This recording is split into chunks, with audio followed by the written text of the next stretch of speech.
Победители конкурса фельдшеров Якутии пройдут обучение в Рязани. В Якутске проходит первый республиканский конкурс профмастерства среди бригад скорой медицинской помощи. Его организовали в рамках 80-летнего юбилея службы медицинской помощи Якутии. В столице республики собрались фельдшеры из 17 городов и районов, в том числе из Булунского, Устьянского и Усть-Майского районов.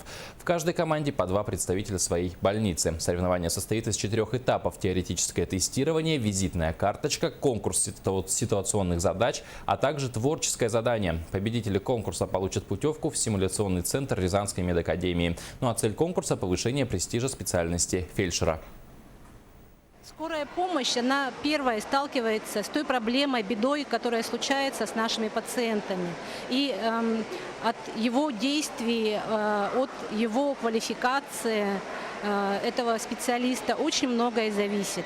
Конечно, зависит качество оказания медицинской помощи, его быстрота, ну и, так скажем, чтобы в полном объеме все это было оказано.